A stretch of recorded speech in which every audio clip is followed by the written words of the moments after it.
My name is Olivia Bennett, and I turned 39 this summer. I live in Asheville, North Carolina, a small artsy city hugged by mountains and known for its cozy bookstores and sun-dappled trails. It's the kind of place you go to find peace. But even here, nestled in the calm, some wounds still follow you like shadows. This year, just like the last four, I got the same birthday message from my mother. Happy birthday, honey. Sorry we're swamped. We'll call soon. Love you, no call ever comes. Not on the day, not the next. I was still half asleep, the morning sun bleeding gently through the gauzy curtains of my bedroom when I saw the notification blink across my screen. I didn't even need to read it. The words were memorized by now, scripted with the same shallow warmth they'd been sending for years. As I walked into the kitchen, rubbing the sleep from my eyes, I started my morning routine: grind the beans, boil the water, pour over. The smell of coffee filled the air, warm and familiar. Then my phone dinged again. This time, it was Instagram. The first photo on my feed was a professionally lit snapshot of my younger sister Madeline on a white balcony in Miami Beach. She had her arms stretched open to the sea, a Gucci Marmont bag perched casually on her lap, and her signature smirk, the kind that always felt a little too self-aware, stretched across her face. The caption: spoiling my sweet girl early this year. Number Maddie turns. 30 number beach vibes. Number love my daughter. Posted by my mother Karen Bennett, complete with a location tag: the Palms Hotel, Miami Beach. It was June. Maddie's birthday wasn't until August. Mine was today. I stood still in my tiny kitchen, mug in hand, while a slow ache spread in my chest. They weren't busy, they weren't swamped. They were on a beach again, celebrating her birthday 2 months early. I'd seen that hotel before in her stories from past years. Same suite, same view. It was a tradition now. One I was never invited to. It wasn't even the beach or the purse or the tagged location that cut the deepest. It was the smile.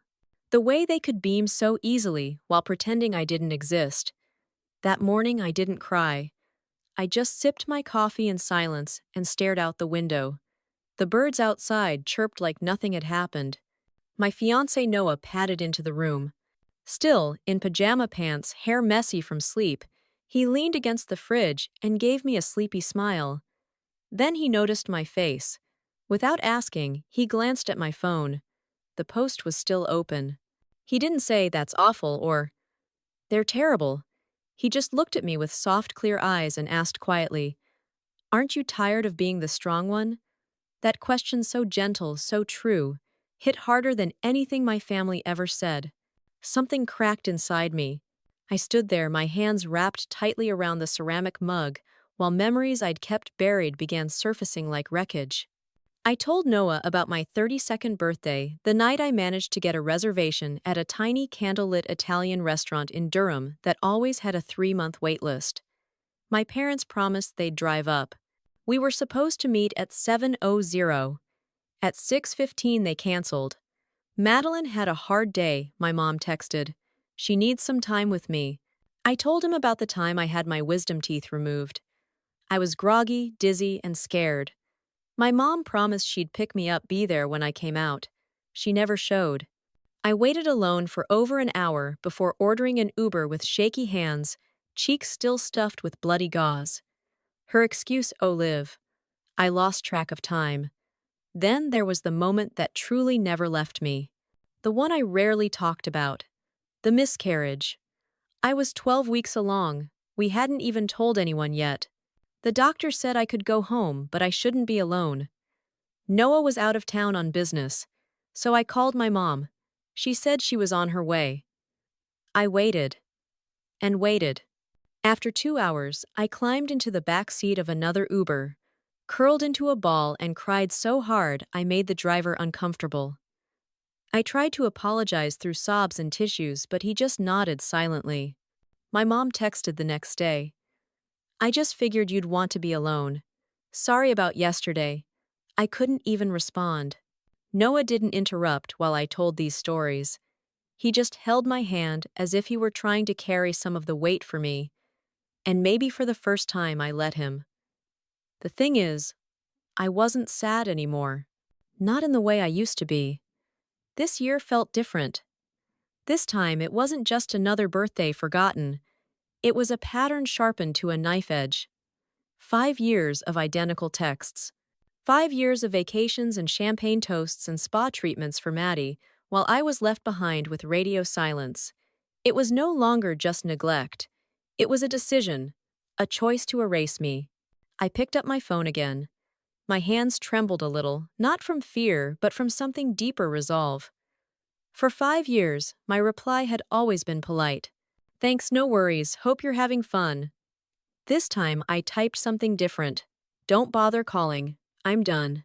And then I hit send. The message had barely left my phone before the notifications started flooding in. First came the text from my mother. Are you serious right now? Not what's wrong, not I'm sorry. Just a wall of disbelief that I would dare disrupt the narrative. Then came the phone calls, 10 of them within the hour. I didn't answer. I couldn't. My dad emailed me later that afternoon. I opened it reluctantly, already bracing myself. It was exactly what I expected. No apology, no curiosity, no compassion. Just a polished piece of manipulation that blamed me for ruining the family's vacation. You've always been dramatic, Olivia, he wrote. And now you're tearing apart this family over a text message. Grow up. There it was, the familiar rewriting of history. They had never hurt me. I had simply imagined it. Then came the voicemail from Maddie. Tearful, shaky. Liv, I don't know what's going on. Why are you putting me in the middle of this? It's not fair. Fair. Fair is when your parents show up when they say they will. Fair is when both daughters get seen, not just one. I turned my phone on silent for the first time in years. I didn't respond to any of it. Not the emails, not the voicemails, not the sad emojis or the messages from family friends pretending to check in. Instead, I did something I never thought I would. I went for a walk alone through the Grove Arcade downtown, watching people browse books and sip espresso and laugh with each other. It was quiet, not lonely free. The next day, a cream-colored envelope arrived in the mail. I almost tossed it, assuming it was another guilt trip. It was an invitation. My father's retirement party, held at a private hall in Raleigh. Tucked inside in my mother's looping script was a note. Let's put this behind us and be a family again. Please come. I held the card in my hand and let the message settle. It wasn't an olive branch, it was a hook. A manipulation dressed up in pretty stationery. Because what she meant was, come play your role again, Olivia. Come pretend none of this happened. Smile for the family photos. Sign the trust paperwork. I considered it. I'm not proud of that. After nearly 4 decades of being the peacemaker, you don't just throw away that instinct overnight. I even drafted a text. An apology I didn't owe. Just to make the chaos stop. Just to go back to the easier lie. But before I could send it, 2 things happened. First, I got a phone call from my Aunt Ellen, my mom's older sister. She'd always been kind to me if a bit distant. Liv, honey, she said, her voice sweet but thin. I heard from your mom. She's very concerned about you. She said you haven't been well lately. My stomach flipped. They weren't telling people I was hurt. They were telling people I was unstable. Suddenly, it wasn't just gaslighting, it was defamation. They were painting me as the problem to preserve their story. I hung up politely, biting back every word I wanted to scream. Then the second thing happened. An email pinged into my inbox from the CEO of the firm I'd worked at for nearly 10 years. My heart pounded. I'd been under a mountain of stress, and for a second, I thought this was the moment it would all fall apart. But when I opened the email, my eyes filled with tears. It was short, direct. Olivia just wanted to personally congratulate you on landing the Eden Tech account. Your composure, vision, and dedication during the pitch were exceptional. You're one of the strongest assets on this team. I stared at those words, strongest asset, for a long time. Not dramatic, not unstable, not selfish, strong. Someone saw me. Someone outside of my family saw the real me. That was the armor I didn't know I needed. I stood up, took a long, deep breath, and deleted the apology draft on my phone. The noise kept coming. Over the next few days, calls, texts, sudden pop-ins from old family friends trying to check in. But I didn't answer. And eventually, it stopped. Silence. Real silence. The kind that used to terrify me. Now, it felt like space. Like room to breathe. The night before the retirement party, I sat at my dining table, lit by a single warm lamp, and stared at the folder in front of me. It held all the documents I needed, legal papers signed and notarized. The Nightingale Family Trust. A quiet little legacy my grandfather had left behind, naming me only me as its trustee. They didn't even know. They thought I just signed the quarterly transfer forms like a secretary. They didn't know I approved them, managed them, guarded them. I sipped my tea slowly and folded the papers neatly back into the folder. The next day, I went to the party. I wore a navy dress, simple, strong. I didn't wear a smile. My mother greeted me at the door, her face tight with forced pleasantry. My father gave me a nod. Maddie was already inside holding a mimosa and flipping her hair like nothing had ever happened. They didn't even look surprised that I came. I think they still believed I was the same Olivia, obedient, apologetic, useful. They had no idea what was coming. The party was exactly what I expected. Smiling faces, champagne flutes, clinking old colleagues backslapping my father like they were toasting royalty. It was held at a historic event hall in Raleigh, with wide-arched windows and soft piano music playing under the murmur of conversation. There were floral arrangements in every corner, and a photo montage looping on a screen. Dad shaking hands with city officials, fishing with Maddie, laughing with Mom on a boat somewhere tropical. I wasn't in a single photo. I stood quietly near the back, unnoticed as usual, watching it all unfold, like a stage play I'd outgrown. 20 minutes in, my mother swept over with a champagne flute in each hand. "Olivia, finally," she said, her tone syrupy. "You look. Well, let's have a toast before the speeches start." I didn't reach for the glass. I looked at her, looked and said nothing. Dad appeared next Maddie, trailing behind with her usual bored expression. They surrounded me like a committee. "We need to talk," my father said, lowering his voice. "Let's step into the lounge." The room was quiet when we entered the kind of library-style den, meant for cigars and deals. I sat on the edge of a leather chair clutching the folder I'd brought with both hands. "Liv," my mother began, her tone already sharp. "This has gone on long enough. You've made your point. Now it's time to sign the quarterly paperwork from the Nightingale Trust and move forward." Just like that. No apology, no acknowledgement. Just business. I glanced at Maddie. She was scrolling through her phone again, bored even here. I let the silence stretch just long enough to make them uncomfortable. Then I slowly pulled the folder onto my lap and opened it. My voice was steady. "The Nightingale Trust," I said, "was established by Grandpa Charles before he passed. He named me sole trustee. Not you, not anyone else." My father blinked. My mother's smile flickered. Maddie looked up. I went on. "For the past 10 years, I've managed the distributions. Every mortgage payment, every leased car, every vacation, including Miami last week, was approved by me." Quietly. I looked right at Maddie. The purses, too. For the first time, she didn't smirk. I pulled out a single sheet of paper and placed it on the table. "This is my formal resignation as trustee," I said. "Effective immediately, management will transfer to Fairchild Trust and Investment. A corporate bank, they won't be as generous." The silence that followed was so thick, I could hear the ticking of the antique clock on the mantel. My mother turned pale. My father's jaw fell open slightly, like he hadn't fully processed the meaning yet. And Maddie looked at me like I was a stranger. "You can't do this," my mother whispered. "This is our money," my father said, his voice rising.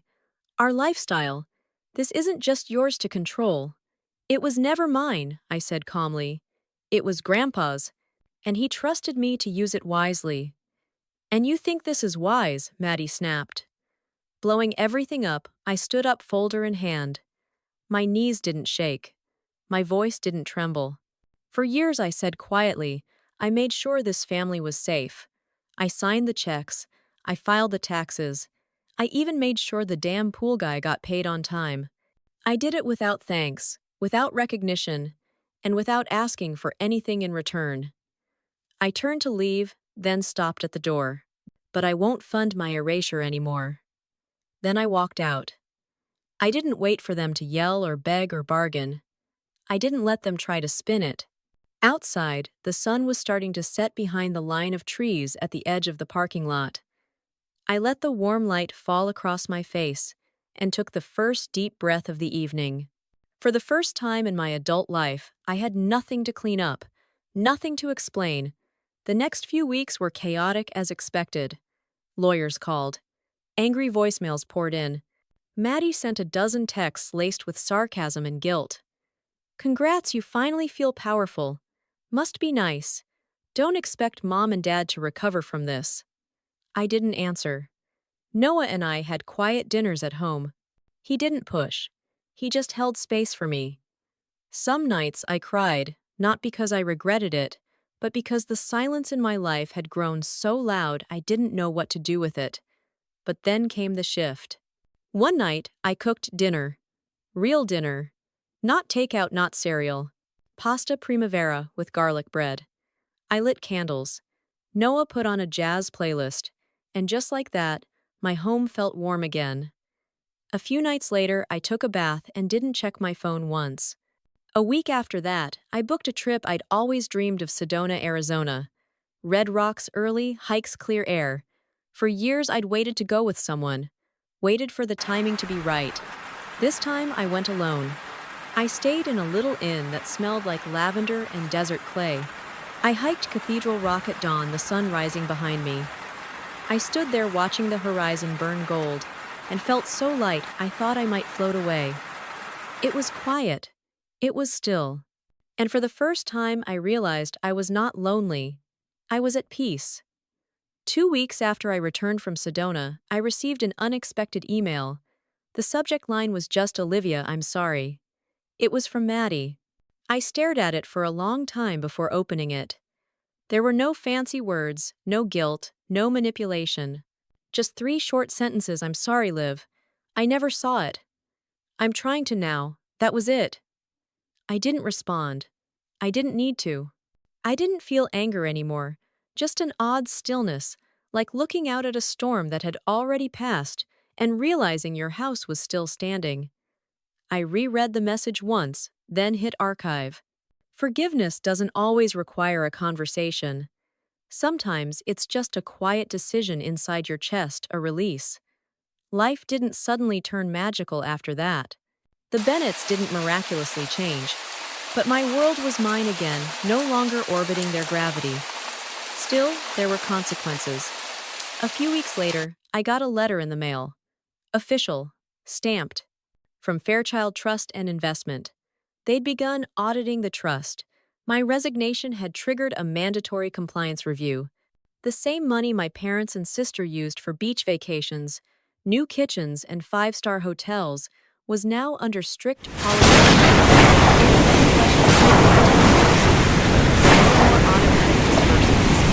more urgent payments. I imagined my mother at her desk, red-faced, and confused, as she tried to charge a spa retreat in the Berkshires.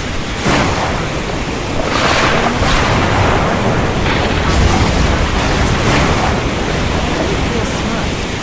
I just felt disgusted. I hadn't done it for revenge. I did it to survive. Still,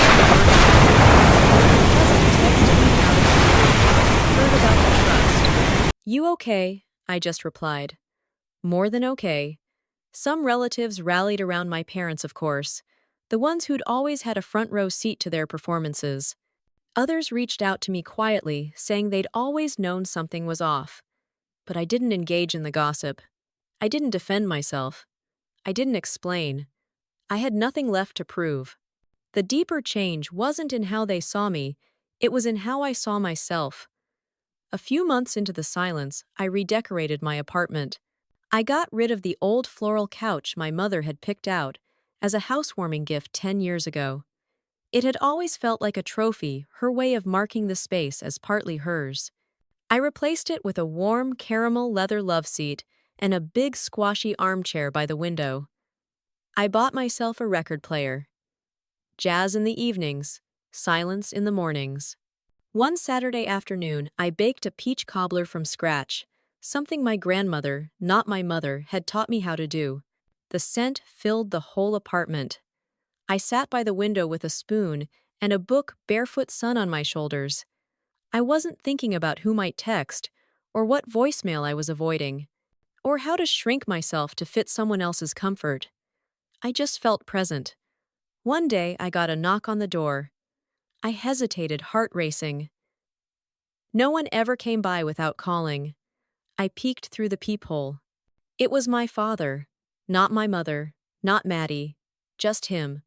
I opened the door, but didn't step aside. He looked older, grayer, smaller somehow. "Olivia," he said, trying for warmth. "I thought maybe we could talk." I crossed my arms, saying nothing.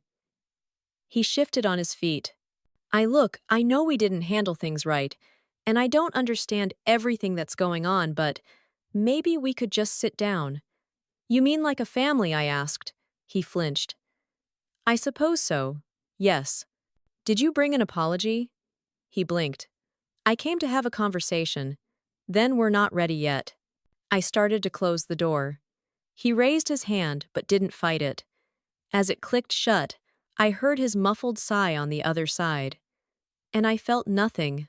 No guilt, no thrill, just the truth. Later that week, my mom emailed. Not to say sorry, not to ask how I was. She wrote, "I'm worried about your father. He hasn't been himself. You could at least call." That was all. No mention of me, of what they did, of what they lost. Just another attempt to pull me back into the role they needed me to play. But I wasn't that Olivia anymore. I forwarded the email to a folder I'd created called Reminders, then marked it unread and moved on. It's strange the first time you choose yourself, not in a loud performative way, not to prove something, but just because it's time. The old Olivia would have folded under that email. She would have picked up the phone, apologized for making things difficult, and driven over with cookies and a smile hoping for scraps of kindness. But the woman I'd become, she made a cup of tea, Saturday, in her armchair, and let the silence be enough. 6 months have passed. It's a Sunday morning in Asheville. The breeze through my window smells like summer and honeysuckle. Outside, a neighbor's dog barks playfully. A child laughs. Inside the kettle, whistles softly on the stove. Noah's in the kitchen humming as he scrambles eggs. The jazz station plays something mellow piano heavy. I sit in my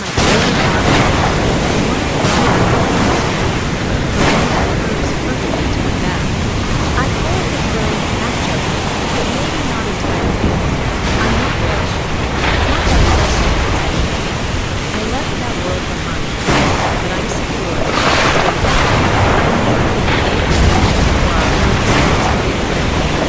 I built something for myself that no one can take away. I know that space, space where love lives quiet, space where we can just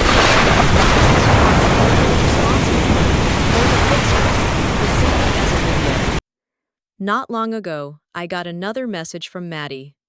Longer this time. She told me she'd started therapy, that she was trying to understand the way we were raised, that she'd read old journal entries and realized how often she was prioritized over me. "I honestly thought you were fine," she wrote. "Like unbreakable. I never knew you were bleeding under the surface." She didn't ask to start over. She didn't ask for forgiveness. She just offered the truth. And that felt enough. I don't know if we'll ever have the kind of sisterhood movies are made of. I'm not sure I want that. but I believe her when she says she's trying. And that belief, like everything else I have now, is mine to choose. One night, Noah and I sat on the balcony watching a summer storm roll in. The thunder grumbled low, the rain starting as a whisper on the trees. He turned to me and asked, "Do you miss them?" It took me a moment. "No," I said softly. "But sometimes I miss the idea of them. Because the truth is, we don't just grieve people, we grieve the hope that one day they might love us the way we always wanted. And letting go of that fantasy, it's a kind of death, but also a kind of freedom. I don't tell my story for sympathy. I tell it to the woman out there still holding her phone, rereading a message from someone who never shows up wondering if it's her fault. It's not. If they wanted to show up, they would. You shouldn't have to beg for the bare minimum and call it love. So, to the girl sitting in silence on her birthday, to the daughter with 15 unread voicemails, and no apology in sight to the sister who feels invisible even in a room full of family, you're not imagining it. You're not too sensitive. You're not selfish. You're just done. And that's okay. Done is powerful. Done is the beginning of peace. Now, when I sit within the quiet, it no longer echoes with abandonment. It wraps around me like a blanket. It says, "You made it." I used to think I needed them to see me, to acknowledge me, to tell me I mattered. But I don't need that anymore, because I finally see myself. And I know now that's enough. 6 months ago, Olivia Bennett made a choice that shifted the course of her life, not a dramatic explosion, but a quiet, firm refusal to keep playing a part in a story that erased her. She drew a line not out of spite, but out of survival. For decades, she had swallowed hurt, smoothed conflict, and carried the emotional weight of her family, all while being cast as the strong one, a role that left little room for vulnerability, recognition, or rest. But by walking away, Olivia didn't just reclaim her voice, she reclaimed her value. This story is not about revenge, it's about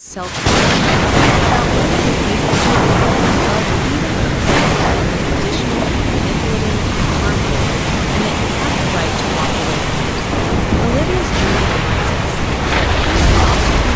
reminds us that boundaries are not just cruelty, but